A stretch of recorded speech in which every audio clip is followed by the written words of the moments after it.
Welcome. I'm Crimey Queen. If you are joining us for the first time, this is the channel where we get excited about love. This is where we ignite that which dwells from within us, that which comes alive, makes us smile, makes us laugh. Hence, we say the crimson light is life. So, the crimson light, of course, is what makes us smile. Now, just to remind you how important it is that we smile and we laugh. Of course, with the laughing, for instance, was the seemed to have been the magic element for Sarah and Abraham. So when their names were changed from in the spelling, for instance, there was the HA was implemented to both names. That was the main changes here. So we can see, of course, it meant ha, and that is well, that exclamation, that exhalation. Um, I don't know if I've pronounced this correctly, but or exaltation, let's put it this way.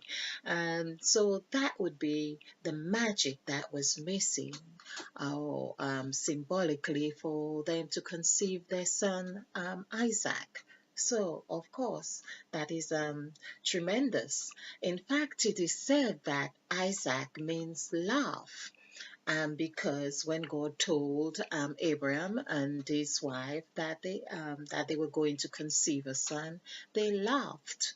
But this is what I love about numerology, as I say, and I have done presentations on that already, is that it actually shows the where the difference or the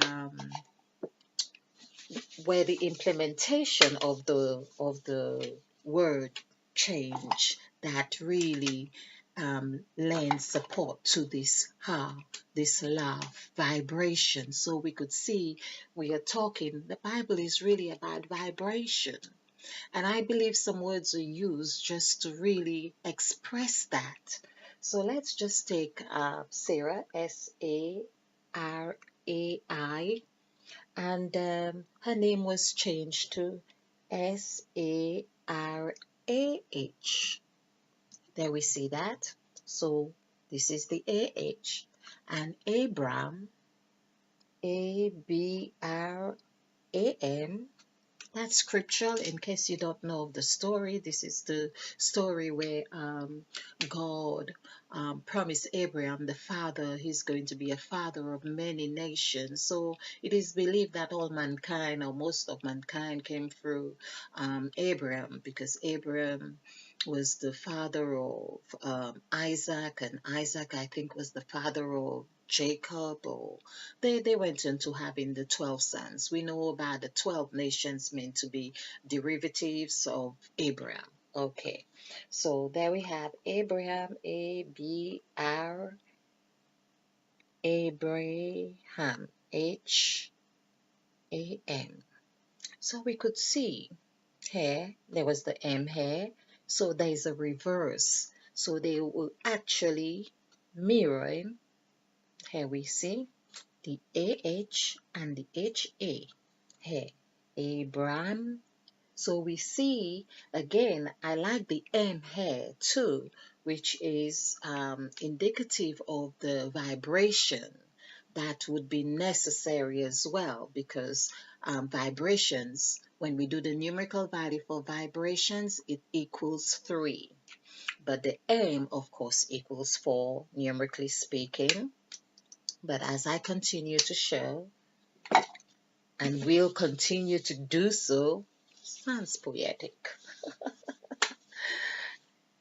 So we see M is, of course, M for mother. We learn 3, E, and W. So there we have, there's how flowers derived from Abraham. So Abraham was not only the father of many nations, the father, oh, father, flower. Oh, interesting. Um, yeah, uh, father of flowers. Okay, so the thing I'd really want to explore here is that um, Genesis of chapter 1, verse 1. I believe that there is so much to learn from the scriptures in that to give us a sense of how we have been conditioned or how we have been governed, if that's I think that's a an appropriate term, or um what rules or what principles are we living by. This is because this is about love, and because this is about growth, we are exploring the scripture to see how it has impacted on our lives. Because I'm sure I'm not on my own on this, is that I believe there have been some positive things, but the positive things in themselves seem to have been only a derivative of exploring that which I felt was positive but wasn't, if that makes sense. In fact, it's the confusion that I've had to examine to find that positive element from my teaching. And it's not to disregard the unconditional love that I have been given in some way or blessed with. I am in full acknowledgement of that, but it is with the mindset of understanding the factors or how the scriptures had impacted on my life that beckons me to um, want to examine this because I want to grow. Like I say, I want to know because I want to grow. And as I say, I'm not on my own because there is W, and there are so many W's like I have just done. Even when we say M, we do M. This is the W upside down or sideways, and no matter how we look at it. So we all flowers wanting to bloom, and that's what I would like to explore. So I had this eureka, it seemed like, that I was reading the scriptures and I was working on number 9 in one of the presentations, and I'm thinking about number 1. I'm exploring number 9, sorry, and there I am seeing that where God said or ask or I think I better just read it out because yes, let's just get it so I get the words correctly. Okay, so there I was, and God said, let them, oh, it wasn't 26, let's go up to 20. It was 20, yes, or 21. And God created great whales, 20. Okay, 20. And God said, let the waters bring forth abundantly the moving creature. So there was a creature in the water. This is Genesis of chapter 1. Out of the creature that have life. So meaning the water was impregnated with a creature. This is what I get right now. Now I have read this like I can't tell you how many times, but this is what I'm getting now. And the fowl that may fly above the earth in the open firmament of heaven. Okay, so it's as if there was a certain fly or fowl, rather, and a certain creature, a certain creature. That's the bit that got me. It's like, and abundantly, bring forth abundantly the moving creature that have life. So it's as if, again, earlier when it says that the Spirit of God moved upon the face of the deep. Of course, it was, if there's something deep, who knows what's lurking beneath the deep? This is, I think Hollywood had done some kind of movie on this, Beneath the Deep or something to that effect. And so, hmm, and God called forth, meaning we, first of all, we said, and God created, we are with the impression God created all the creatures. God created everything. But there in this particular verse, it denotes, I'm getting the clear impression that God called these things forth and he said, let the waters. It's like God spoke to the water. Now we know now we can speak to our water and bring that life or reignite the element of that water. Okay. Now, having said that, in all fairness, we can also speak what we want to into the water and it will come to life. So, if, of course, according to the scientific experiments that have been done, so if you speak cursed words into the water, it would turn to cursed words. Okay, or if you blessed it, it would of course turn to this lovely flower which I have just drawn. Okay, so I like that. That also reminds me that um, when we speak wonderful words into our being and into our souls, of course, we are doing the same thing in this frame because it is what 80% of water. If it is at least 80% water, we know we are doing heaven and earth in that water cistern, whatever we call it. We could call it a cistern, of course, and it is also um, referred to as a cistern in the scriptures because there it says, drink from your own cistern. Okay.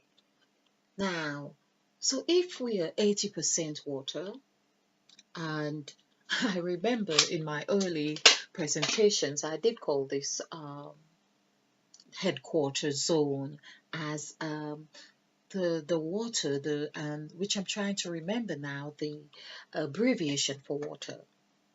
O2. Okay. But for some reason, I don't know why. Well, the Z looks like a 2. We could say that. Okay. And of course, we have the O, which is part of the Q. So, yes, that all makes sense. That's how the brain works. Okay. Now, here we have, if we do have this 8, we see, this is what God, the waters, of course, he calls seas.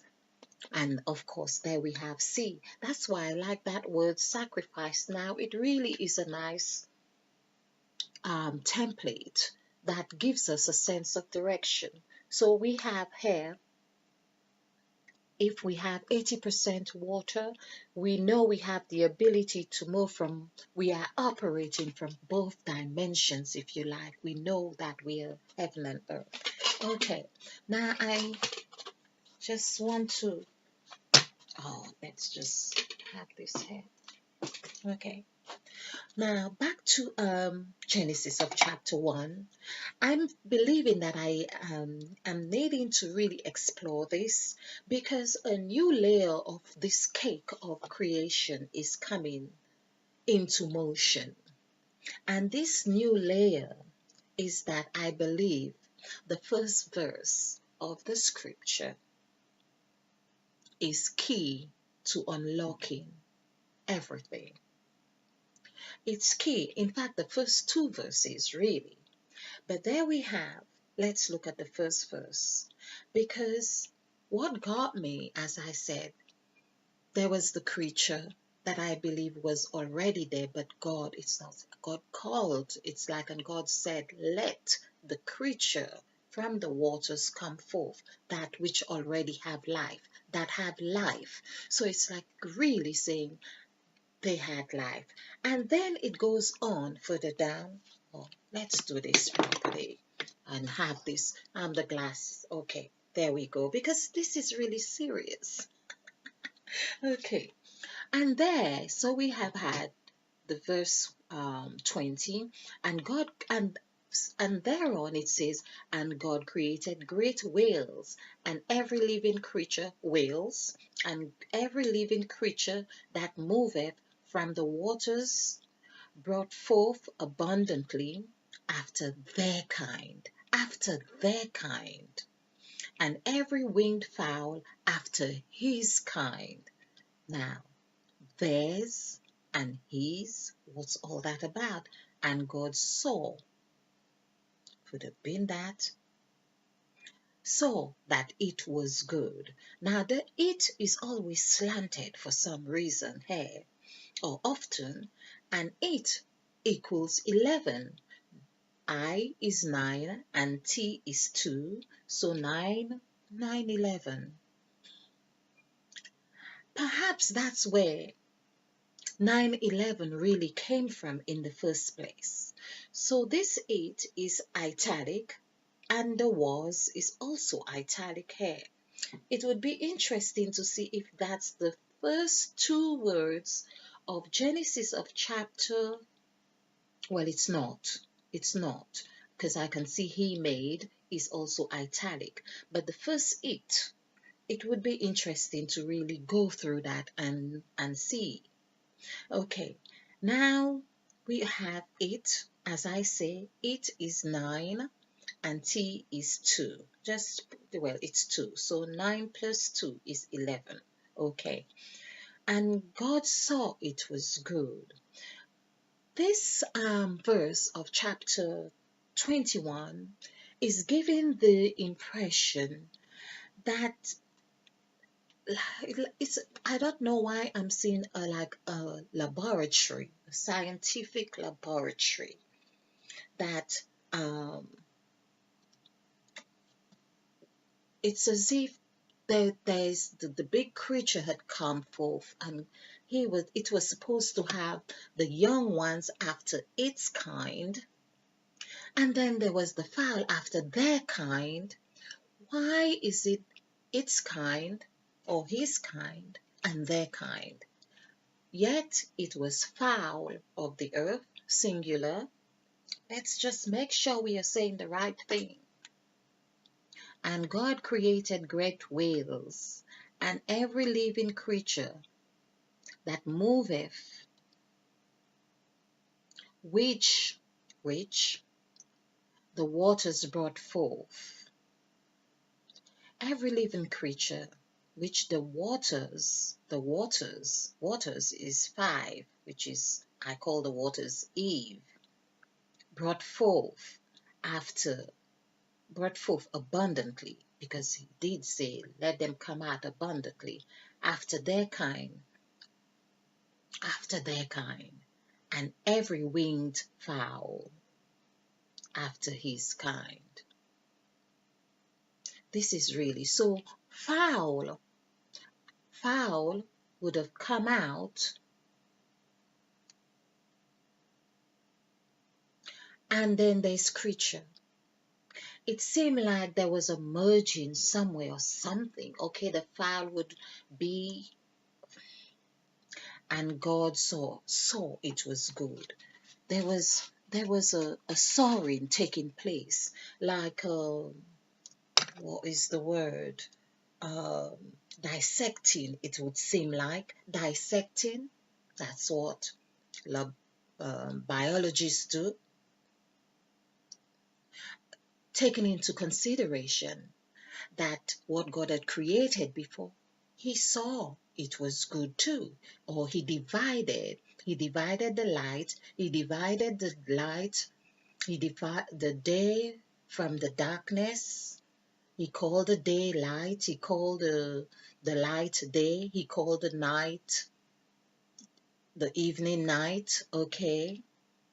So it would seem that there was that pattern still continuing with the creatures when they were born or when they came out of the waters.